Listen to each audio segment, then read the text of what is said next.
Bonjour à tous, comment allez-vous? J'espère que ça va de votre côté. Ça y est, moi j'ai le pull qui est sorti, donc bah voilà, il fait froid. Aujourd'hui, je vais présenter un sujet, l'amour conditionné. Je pense que je vais faire une petite session de peut-être de trois vidéos grosso modo sur le sujet de l'amour. Celui d'aujourd'hui va concerner essentiellement sur l'amour conditionné, pour déjà vous expliquer qu'est-ce que ça veut dire, que veut dire ces mots, qu'est-ce qu'il y a derrière. Et les autres vidéos, en fait, ça va être comme un cheminement pour comprendre un petit peu les différentes étapes de la conscience, de ce qui se passe en nous, de comment on peut évoluer, de comment on peut aller vers la paix intérieure. Donc, ça va être 3 petites sessions sur différentes étapes de l'amour. Donc, forcément, il va y avoir aujourd'hui l'amour conditionné. On va dire qu'après, peut-être, je pense que je ferai une vidéo sur ce va-et-vient entre l'amour inconditionnel et l'amour inconditionnel. Et après, sûrement une vidéo sur l'amour inconditionnel. Enfin, je vais voir un petit peu comment je vais me dépatouiller pour vous expliquer ce processus de conscience, donc à travers l'amour. L'amour conditionné, bah déjà, il y a le mot conditionné qui est à l'inverse de l'amour inconditionnel. Dans le inconditionnel, il y a le mot un. Alors, pas dans le sens de IN, mais dans le sens du un, du UN. Et donc, ce qui veut dire qu'il y a le un, ce grand tout, cette grande conscience qui est dans l'inconditionnel, qui va prendre le dessus dans le phénomène de la condition, donc de ce conditionnel, du fait d'être conditionné. L'amour conditionné, il y a aussi cette idée à condition que. En effet, quand on se place à travers notre ego, c'est-à-dire lorsqu'on est dans l'identification de notre ego, de notre personnage que l'on croit être, on croit être cette voiture, alors que cette voiture un jour part à la casse, elle part, elle va à un moment donné perdre de son élan, on va dire, et on se croit en fait cette personnalité, donc ce corps, et donc parce qu'on a fait en sorte que ce corps, que cette personnalité qui évolue soit la seule chose qui existe, du moins de là où on est. Et on va vouloir, et on a toujours fait en sorte de venir confirmer cet ego, c'est-à-dire que lorsqu'il y a à condition que je t'aime, mais à condition que je fais ci pour toi, à condition que, il y a toujours une condition derrière ce principe de l'amour à travers l'identification de l'ego. Et donc, c'est lié donc aussi au mental, puisque j'avais dit la dernière fois que le mental est comme le papa et la maman, ou la maman, un parent qui protège son ego. Et à force de protéger son ego, à force de l'enfermer dans des croyances, etc., à force de le figer dans le passé, et ben l'ego, en fait, il n'a que son parent, son papa ou sa maman, en qui il va avoir confiance. Et forcément, l'ego va avoir des peurs, va avoir des croyances, il va être éduqué d'une certaine manière, et donc il va se croire lui tel qu'il est, et donc il va avoir des difficultés à s'échapper de cet amour conditionné, et donc de cette dépendance. D'où le mot condition.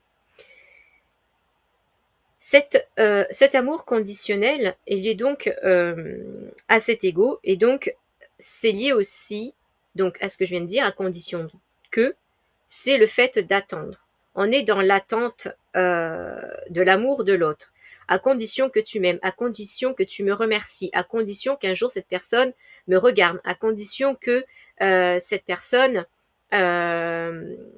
soit toujours là en train de m'aimer, de me regarder, etc. Donc on est toujours dans cette attente, on en a conscience, parfois non, mais en fait il y a cette idée-là derrière, de ce mécanisme de la conscience à travers l'ego qui se produit. Et quand on est comme ça, à travers ce mental, où l'ego est enfermé dedans, où il souffre, où il est dépendant, en fait, il ne se rend pas compte, le mental, l'ego ne se rend pas compte du choix qu'il fait, c'est-à-dire qu'il fait le choix d'une mémoire plutôt qu'une autre. Il faut savoir que dans une relation, il y a moi et l'autre. Il y a, on pourrait donner comment dire, ce symbole universel qui est loin d'être un symbole anglais, mais qui est un symbole universel que tout le monde peut lire, quelles que soient les langues. C'est le graffiti, c'est un tag qu'on peut voir sur des arbres, qu'on peut voir sur des murs, etc. Et en fait, c'est tout un art parce que l'homme a toujours écrit sur des murs depuis la préhistoire, etc., a toujours écrit sur des murs, et puis après on a écrit sur des papiers, puis aujourd'hui sur des ordinateurs, mais il y a toujours cette inscription symbolique qui fait partie en fait de ce mécanisme de conscience, de ce que nous sommes en réalité. C'est le I love you. Plus exactement, imaginez ce bâton qui est le I, le cœur au milieu et le you, donc le U. Voilà. Donc en fait, il y a cette idée-là, de ce principe. C'est comme dire le yin et le yang dans ce tout. Donc le I love you, c'est pareil, c'est la dualité dans ce tout. Le yin et le yang, c'est la dualité dans ce tout. Et entre les deux, il y a quoi? Il y a ce cœur, il y a toujours l'amour. Mais l'amour, il y a l'amour conditionné qu'on appelle l'amour de la séparation. On peut imaginer aussi ce yin et ce yang séparés, comme la pièce de monnaie qui est séparée pile et face qui sont séparés dans cette même unité qui s'appelle la pièce de monnaie. Donc il y a toujours cette idée de quand on se croit pile, quand on se croit face, quand on se croit I ou quand on se croit you, et forcément on se croit séparé de l'autre. Alors qu'il y a toujours au milieu cette relation, cet amour qui va et vient, qui est un mouvement, qui est là pour nous apprendre à voir plus grand et qui est là en tout cas pour nous apprendre à voir au-delà d'une simple petite case, d'une petite mémoire que l'ego va choisir à un moment donné parce qu'il a peur, parce qu'il est dans l'attente. Cette peur, c'est lié au fait de la peur de la solitude. Et oui, on a peur d'être seul, on a peur de ne plus être aimé, on a peur de ne plus voir en l'autre son regard sur soi, on a du mal avec tout ça, que ce soit dans un couple, que ce soit entre un parent et son enfant, ou petit ou grand, peu importe d'ailleurs, à travers un patron, une collègue, une amie, etc. Et donc, à la différence d'un animal de compagnie, le chien, qui va être toujours en admiration. Il n'y a pas de séparation par rapport à un animal, en tout cas. Du moins, du point de vue du chien, et la plupart aussi, je pense.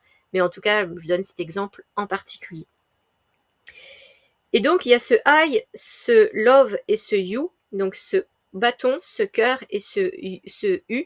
Et en fait, il y a cette relation. Et nous, à travers notre identification de l'ego, on va plutôt choisir une petite mémoire à travers cette relation, une petite mémoire qui est liée en fait à une expérience passée et qui est liée à des mémoires, tout un tas de mémoires en fait, qui sont liées à ces souvenirs du passé. Et en fait, on va prendre une case dans cette relation qui est l'amour, ce cœur, et on va en faire quelque chose de très grand, et comme si c'était la seule chose qui existait, en sachant que cet ego dépend du mental, que cet ego ne comprend que les croyances qui lui ont été inculquées, parce qu'il a une certaine éducation, un certain programme de différentes manières, sociétales, familiales, scolaires, etc., etc. Et donc, il s'est forgé à travers cette identification, et donc ne va piocher qu'une certaine case plutôt que de voir la globalité. Et cette globalité, plus tard, je vous expliquerai que c'est cet amour inconditionnel, pour donner une image.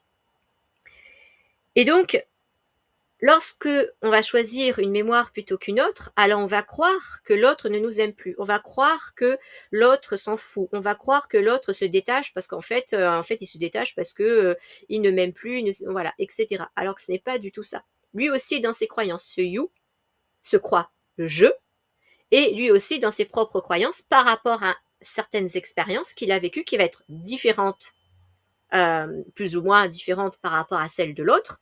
Et du coup, chacun va rester dans sa case de croyances liée à une mémoire qu'il aura piochée au sein de cette relation, qu'est l'amour. Et donc, il va prendre une case qui est l'amour conditionné. Il s'est conditionné et n'a choisi qu'une facette de l'amour. Lorsqu'on se croit cet ego, lorsqu'on s'identifie à ce personnage, parce qu'on a envie de confirmer, quand on est dans l'attente que on attend que l'autre réponde à nos attentes. Et ça, c'est là où c'est la dangerosité qui va faire que on va souffrir. Parce qu'on a des croyances et parce qu'on est dans l'attente. Et à travers l'ego, à travers cette identification qui est liée à cet amour conditionnel, je vais faire en sorte de l'aimer, de l'aider, d'être là pour lui, d'être là pour elle. Je vais tout donner et en même temps, je me dis, par principe, cette personne-là va me redonner plus tard. Il peut s'agir, par exemple, on va dire un parent qui aura tout donné toute sa vie à son enfant, que ce soit matériellement, que ce soit, en général, c'est matériellement. De plus en plus aujourd'hui, les parents sont de plus en plus conscients de la relation à l'enfant, des émotions, etc. Donc il y a de plus en plus de dialogue. Mais on va dire, on peut imaginer donc un parent qui va tout donner pendant toute sa vie.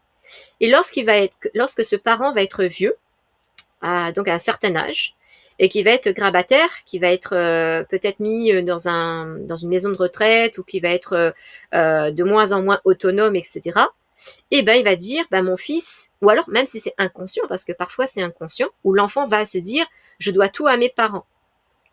C'est pas une question de devoir tout à ses parents, ou c'est pas une question de se dire que je vais attendre de mon enfant, enfin maintenant c'est lui qui va me donner. C'est pas le fait de devoir faire quelque chose, c'est pas le fait de il faut faire quelque chose.